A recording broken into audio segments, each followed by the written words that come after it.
मैंने मोहम्मद रिजवान और बाबर आजम के टॉप पोजीशन पे आईसीसी की रैंकिंग पे होने की वजह बता दिया। वो वजह क्या है उसके मुतालिक बात करेंगे और बात करेंगे कि सलीम मलिक जो हैं वो जूनियर लीग जो पाकिस्तान जूनियर लीग हुई है उसके मुखालफत में क्यों बोल रहे हैं, वो उसके क्यों खिलाफ हैं। और इसके अलावा बात करेंगे कि शुएब अख्तर की कौन सी प्रेडिक्शन है जो आधी जो है सच साबित होगी और आधी का भी सच साबित होना बाकी है। अस्सलाम वालेकुम, मैं हूं मलिक अब्दुर्रहमान और मैं अपने यूट्यूब के चैनल पर तमाम नाज़रीन को खुशामदीद कहता हूँ। सबसे पहले बात करेंगे कि सलीम मलिक जो हैं पाकिस्तान के साबका क्रिकेटर हैं, और तो वो जूनियर लीग जो है उसके जो पाकिस्तान जूनियर लीग जो हुई है उनका कहना था कि मैं इसकी टोटली मुखालफत करता हूं और मैं इसके खिलाफ हूं, क्योंकि इससे आपको पाकिस्तान के क्रिकेट को कुछ नहीं मिलेगा। आपने सिर्फ पाकिस्तान के कितने प्लेयर्स इससे सामने आए, पाकिस्तान के सिर्फ 10-15 प्लेयर्स जो थे वो खेल रहे थे, उसके अलावा आपने सारे जो फॉरेन प्लेयर्स थे उनको बुलाया हुआ था। तो इस तरह आप फॉरेन के प्लेयर्स तैयार कर रहे हैं, आप अपने पाकिस्तानी प्लेयर्स जो हैं उनको तैयार नहीं कर रहे। और उसके अलावा उनका यह भी कहना था कि यही पैसा जो है अगर आप पाकिस्तान के ग्राउंड सही कर लेते, पाकिस्तान की जो अंडर 19 अंडर 16 के खिलाड़ी हैं उनको गैर मुल्की दौरे करवा देते तो वो इससे कई गुना बेहतर होता, क्योंकि उनको इंटरनेशनल टीम क्रिकेट का जो था एक्सपोजर मिलता। लेकिन आपने वो फायदा नहीं किया, आपने दूसरे मुल्कों के खिलाड़ियों को, जूनियर खिलाड़ियों को बुला के तो दूसरे मुल्कों के खिलाड़ियों को तैयार कर दिया। पाकिस्तान का इससे सिर्फ और सिर्फ नुकसान हुआ है, पाकिस्तान का इससे कोई फायदा नहीं हुआ। और उन्होंने कहा कि आप इससे बेहतर था कि पाकिस्तानी ग्राउंड्स पे पैसा लगा लेते, स्टेडियम्स पे पैसा लगा लेते, या आप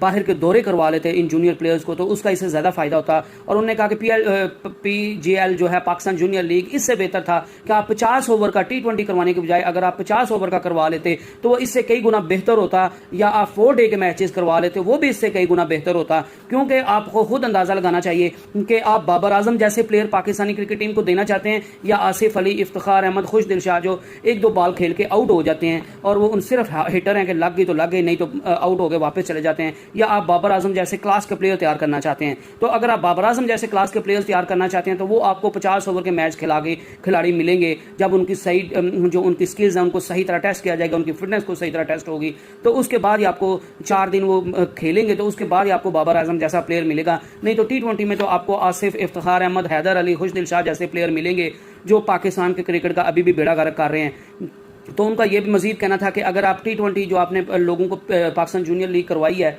अगर आप इसी तरह करवाते रहेंगे तो प्लेयर्स जो हैं वो T20 के प्लेयर्स बन जाएंगे, वो 50 ओवर्स को प्रायोरिटी नहीं देंगे और वो सारे हिटर बनना चाहेंगे। कोई भी उनमें से प्लेयर जो है वो 50 ओवर की तरफ खेलने नहीं जाएगा, और जब आप सबको T20 पे लगा देंगे तो उनके लिए 50 ओवर का मैच खेलना मुश्किल हो जाएगा, टेस्ट खेलना मुश्किल हो जाएगा। तो आपको सिर्फ हिटर ही प्लेयर मिलेंगे और T20 के प्लेयर मिलेंगे, और वो भी ऐसे जैसे आसिफ अली, इफ्तिखार अहमद। क्योंकि आज के दौर में जो है T20 में भी प्लेयर वही चलते हैं जो स्किल्स जिनकी अच्छी हैं, जिनका जो है गेम सेंस जो है वो अच्छी है, जिनकी स्किल्स अच्छी हैं, जो डिटर्मिनेशन के साथ खेलते हैं, जिनका फिटनेस लेवल अच्छा है। आप सिर्फ और सिर्फ तुक्के से आप 2-4 मैच तो जीत सकते हैं, लेकिन तुक्के से या हिटिंग करने से आप सिर्फ पूरी जो है वो मैचेस हर मैच नहीं जीत सकते। तो ये जो था पीसीबी का एक गलत डिसीजन था, उन्हें पाकिस्तान जूनियर लीग करवाई और इसका पाकिस्तान को कुछ फायदा नहीं हुआ। पाकिस्तान ने पैसे जो हैं वो सिर्फ और सिर्फ ज़ाया किए। इसके अलावा बात करेंगे कि शुएब अख्तर ने ऐसी क्या प्रेडिक्शन की थी जो आधी सच साबित होगी और आधी सच होना बाकी है। तो शुएब अख्तर ने जब वर्ल्ड कप 2022 के लिए पाकिस्तान टीम की सिलेक्शन हुई थी तो बाकी क्रिकेटर्स की तरह शुएब अख्तर ने भी पाकिस्तान टीम की सिलेक्शन को जो था वो सही से लताड़ा था और पाकिस्तानी टीम की जो सिलेक्शन है उसको जो था गलत करार दिया था। और उन्होंने कहा था कि आपने सारे एक जैसे प्लेयर ले लिए हैं, और वही फ्लॉप मिडल ऑर्डर जो इतनी अरसे से जो है वो फ्लॉप हो रहे हैं लगातार बैटिंग में, तो वो आपको ऑस्ट्रेलिया में जहाँ पे वैसे बैटिंग करना बहुत मुश्किल होता है, वहां पे जाके ये कैसे चलेंगे। और उन्होंने प्रेडिक्ट किया था कि पाकिस्तान की टीम जो है इस फ्लॉप मिडल ऑर्डर के साथ जो है और बाबर आजम की जो टुक टुक की उनकी अप्रोच है, उनकी डिफेंसिव कैप्टनसी है और उनकी डिफेंसिव बैटिंग जो है वो एशिया में तो चल जाएगी, लेकिन ऑस्ट्रेलिया में अगर आपने वर्ल्ड कप जीतना है तो बाबर आजम को अटैकिंग बैटिंग करनी पड़ेगी, अटैकिंग जो है अप्रोच रखनी पड़ेगी गेम की, और कैप्टनसी की भी उनकी जो है वो अटैकिंग अप्रोच होनी चाहिए। उसी तरह आप ऑस्ट्रेलिया में जीत सकते हैं, क्योंकि आपकी अटैकिंग अप्रोच होगी, आपकी अटैकिंग बैटिंग होगी, अटैकिंग जो है वो कैप्टनसी होगी, तो तभी आप ऑस्ट्रेलिया में जीत सकते हैं, तभी आप रन बना पाएंगे। क्योंकि प्लेयर जो है बॉलर्स आपको थोड़े रन तो बनवा के दे सकते हैं कि दूसरी टीम जो है वो थोड़े रन पे कर्टेन हो जाए, लेकिन ऐसा नहीं हो सकता कि जो है बॉलिंग आपको हर मैच जितवा दे। आपकी बैटिंग को भी कुछ ना कुछ करना पड़ेगा। तो जब आप इतना फ्लॉप जो है वो मिडिल ऑर्डर लेके जा रहे हैं, तो उनने प्रिडिक्ट किया था कि इस फ्लॉप मिडिल ऑर्डर के साथ जो है पाकिस्तान जो है वो पहले हफ्ते में ही वर्ल्ड कप से बाहर हो जाएगा। और बज़ाहिरन देखते यही लग रहा है कि शुएब अख्तर की प्रेडिक्शन सच साबित हो गई है। क्योंकि पाकिस्तान इंडिया से भी मैच हार गया, जिम्बाब्वे से भी मैच हार गया, और अब पाकिस्तान दूसरी टीम्स के रहमो करम पे है कि वो ये कर दे और वो ये कर दे, वो उससे जीत जाए और वो उससे जीत जाए। और उन्हें शुएब अख्तर ने इसके अलावा उनका कहना था कि इंडिया की भी टीम कोई खास 30 मारहान उन्होंने कोई तीर नहीं मारे हुए, वो भी कोई 30 मारहान नहीं है, वो भी जो है पाकिस्तान पहले हफ्ते में वर्ल्ड कप से बाहर निकल जाएगा और इंडिया की टीम जो है वो सेमीफाइनल में वर्ल्ड कप से बाहर निकल जाएगी। तो आया देखना पड़ेगा कि पाकिस्तान के मुतालिक जो उन्होंने प्रेडिक्शन की थी वो तो ऑलमोस्ट सच साबित हो गई है। तो इंडिया के मुतालिक उन्होंने जो प्रेडिक्शन की थी कि इंडिया की जो टीम है वो भी कोई 30 मारहान नहीं है, वो उन्होंने भी कोई खास 30 नहीं मारे हुए और तीर नहीं मारे हुए, तो वो भी दूसरे हफ्ते में बाहर निकल जाएंगे। ये प्रेडिक्शन किस हद तक सच साबित होती है। इसके अलावा पाकिस्तान की बैटिंग ऑर्डर पे आजकल बड़ा तबसरा चल रहा है कि पाकिस्तान की ओपनिंग जो है वो बिल्कुल जो है वो फ्लॉप करार दे दी गई है और पाकिस्तान की ओपनिंग भी नहीं चल रही, ओपनिंग जो है वो बिल्कुल नहीं चल रही। उसके बावजूद रिजवान अहमद और जो है बाबर आजम जो है पहले टॉप 1, 2, 3 पोजीशन पे किस तरह हैं। तो मोहम्मद आमिर ने एक निजी चैनल से बात करते हुए कहा कि रैंकिंग पे आपको कभी भी नहीं जाना चाहिए क्योंकि रैंकिंग आईसीसी की हर हफ्ते में बदलती है और रिजवान की जो है आप पिछली 19 इनिंग्स खोल के देख लें, उसमें 52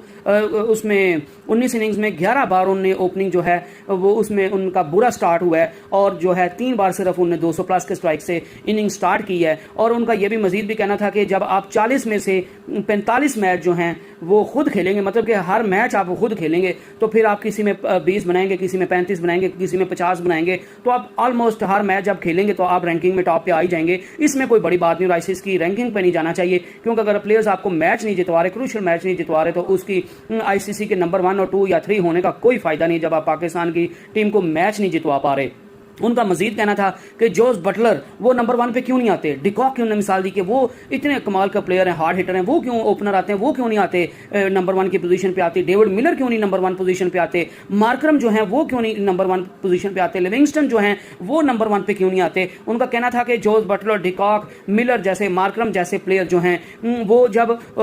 उनके मैचेस कंपैरेटिवली हल्की टीम्स के साथ होते हैं तो वो नए प्लेयर्स को मौका देते हैं, वो मैच खेलते ही नहीं है, वो सिर्फ जो अच्छी टीम्स के खिलाफ मैच खेलते हैं तो वो उनके खिलाफ परफॉर्म भी करते हैं और अपनी टीम को मैचेस भी जितवाते हैं। तो जब वो सारे मैच नहीं खेलते तो इस तरह उनके आईसीसी की रैंकिंग में टॉप आने के भी चांसेस जो हैं वो कम हो जाते हैं। उसकी बनिस्बत मोहम्मद रिजवान जो है वो पाकिस्तान हल्की से हल्की टीम के साथ भी खेल रहा हो, रिजवान और बाबर हर मैच, बाबर तो चले अभी कैप्टन, उन्हें हर मैच खेलना, रिजवान जो है पर्टिकुलर वो जब 40 में से 40 मैच खेलेगा तो वो हल्की टीम्स के साथ भी खेलेगा, तो हल्की टीम्स के खिलाफ ज्यादा रन बना के तो आप बड़ी टीम्स के साथ जो है वो थोड़ा रन भी बनाएंगे तो आपकी एवरेज अच्छी रहेगी और आप आईसीसी की रैंकिंग में टॉप पे रहेंगे। और उनका मजीद कहना था कि जो लिविंगस्टन है वो जो मोहम्मद रिजवान है, आपने उनको ओपनिंग पर लाने के लिए जो है वो फखर जमान को जो है वो कुर्बानी का बकरा बना दिया, जो नो डाउट दुनिया का इस टाइम पाकिस्तान के लिए नंबर 1 ओपनिंग बैट्समैन है और उसने पाकिस्तान को अपनी परफॉर्मेंस से बड़े बड़े मैचेस जितवाए हुए हैं। तो आपने रिजवान को जो मिडिल ऑर्डर में खेलता था, उसको जो मिडिल ऑर्डर में फ्लॉप हो रहा था, आपने उसको समझा कि ये जो है मिडिल ऑर्डर में इससे दायरा पार नहीं हो रहा, ये रन नहीं बना पा रहा उस तरह, तो इसको ओपनिंग पे खिला लें। तो मोहम्मद रिजवान को आपने ओपनिंग पे खिलाने के लिए जो है फखर जमान की कुर्बानी दे दी और आपको अब नताइज सबके सामने देखने में मिल रहे हैं क्योंकि रिजवान पिछली 19 इनिंग्स में 11 बार उनका स्ट्राइक रेट बिल्कुल नाकाम रहे हैं और 3 मैचेस में सिर्फ उनने 200 प्लस के स्ट्राइक रेट रखा है। उनका मजीद कहना था कि लिविंगस्टन जो है वो ओपनर थे, इंग्लैंड की तरफ से ओपनर थे, तो उनको जब कहा गया कि भाईजान हमें आपकी मिडिल ऑर्डर में ज़रूरत है, तो अगर आप मिडिल ऑर्डर में खेल सकते हैं, अपने आप को परफॉर्म करवा सकते हैं, हमें रन बना के दे सकते हैं, तो आप टीम में रहेंगे, नहीं तो आप टीम में नहीं रहेंगे। तो लिविंगस्टन इतना कमाल का प्लेयर था कि उसने अपने आप को इस तरह एडजस्ट कर लिया कि वो मिडिल ऑर्डर में भी आके परफॉर्म कर रहा है, वो क्लास का प्लेयर है, तो इस वजह से वो किसी भी नंबर पर भी चल जाता है और उसने अपने आप को मिडिल ऑर्डर में भी मनवा लिया है और वो टीम का मुस्तकिल हिस्सा है। उसके अलावा उन्होंने मार्करम का जो साउथ अफ्रीका के प्लेयर हैं उनने उनकी मिसाल दी कि वो भी एज ए ओपनर आए थे, लेकिन उनको भी यही कहा गया कि आप जो है हमें ओपनिंग में आपकी जरूरत नहीं क्योंकि हमारी ओपनिंग जो है वो एस्टेब्लिश है, अच्छा परफॉर्म कर रही है, हमें ओपनिंग में आपकी जरूरत नहीं है। अगर आप मिडिल ऑर्डर में परफॉर्म करके दे सकते हैं तो आप टीम में खेलेंगे, नहीं तो आपको टीम में नहीं खेल सकते। तो मार्करम में जो है वो अब चौथे नंबर पर खेलता है, वो मिडिल ऑर्डर में अच्छा परफॉर्म करता है, टीम का जो है वो बाकायदा हिस्सा है। लेकिन उसके बरक्स मोहम्मद आमिर ने बात की कि उसके बरक्स क्या हुआ कि पाकिस्तान में एक मिडिल ऑर्डर में जो खिलाड़ी परफॉर्म नहीं कर रहा था उससे आपकी दोस्ती है, उससे आपकी बनती है, तो आपने ओपनिंग जो एस्टैब्लिश थी, जो एक बंदा है ही ओपनर, वो आपको परफॉर्म करके भी ओपनिंग में दिखा रहा है। अगर या तो होना कि वो परफॉर्म करके नहीं दिखा रहा, वो आपको परफॉर्म करके भी दिखा रहा है, आपने फिर भी एक प्लेयर जो मिडिल ऑर्डर में नहीं चल सकता, नहीं चल रहा, रन बना के नहीं दे रहा और आपकी उससे दोस्ती, आप उसको टीम में रखना चाहते हैं, तो आपने उसको खिलाने के लिए एक जो एस्टैब्लिश जो था पाकिस्तान की ओपनिंग जोड़ी थी फखर जमान की सूरत में, उसको आपने उसके पे छुरी फेर दी और आपने फहर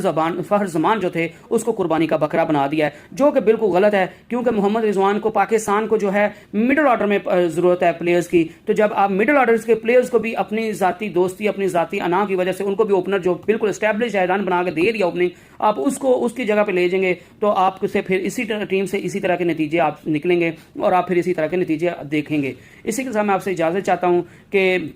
जो हजरात मेरे चैनल पे नए हैं वो प्लीज़ मेरे चैनल को सब्सक्राइब कर लें, बेल आइकन के बटन को दबा दें और ज़्यादा से ज़्यादा मेरी वीडियो को शेयर करें। अल्लाह हाफिज़।